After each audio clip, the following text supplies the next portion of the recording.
എല്ലാവർക്കും എൻ്റെ ചാനലായ പനാച്ചിലേക്ക് സ്വാഗതം. ഇരുമ്പുളി ഇതേപോലെ ഉണങ്ങി വെച്ച് കഴിഞ്ഞാൽ നമുക്ക് കറി ഉണ്ടാക്കാനും അതേപോലെ അച്ചാർ ഉണ്ടാക്കാനൊക്കെ നല്ലതാണ്.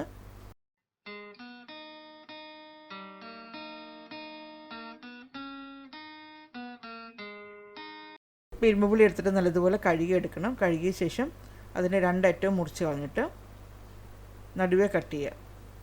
അതിനുശേഷം കനം കുറച്ച് കട്ട് ചെയ്തെടുക്കണം നീളത്തിൽ.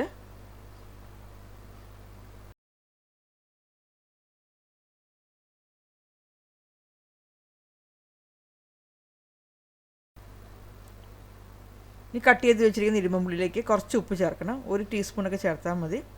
ഇനി നല്ലതുപോലെ ഇളക്കി യോജിപ്പിക്കുക. ഇതൊരു അരമണിക്കൂർ മാറ്റി വയ്ക്കണം. ഇപ്പോൾ അരമണിക്കൂർ കഴിഞ്ഞിട്ടുണ്ട്. ഇനി ഇരുമ്പുള്ളി നമുക്ക് ഉണക്കാൻ വയ്ക്കാം. അപ്പോൾ ഞാനിവിടെ ബട്ടർ പേപ്പർ ഇട്ട ഒരു ട്രെയിലാണ് ഉണക്കുന്നത്.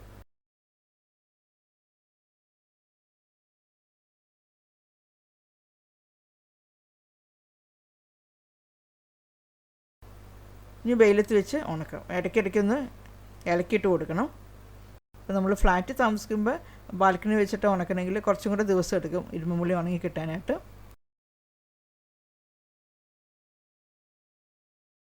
ഇപ്പോൾ നമുക്ക് ഇനി സ്റ്റോർ ചെയ്ത് വെക്കാനായിട്ട് ഒന്നില്ലെങ്കിൽ ഇതേപോലത്തെ ഒരു സിപ്ലോക്ക് ബാഗിലോ അല്ലെങ്കിൽ കുപ്പിയിലോ ആക്കിയിട്ട് റൂം ടെമ്പറേച്ചറിൽ വെച്ചാൽ മതി.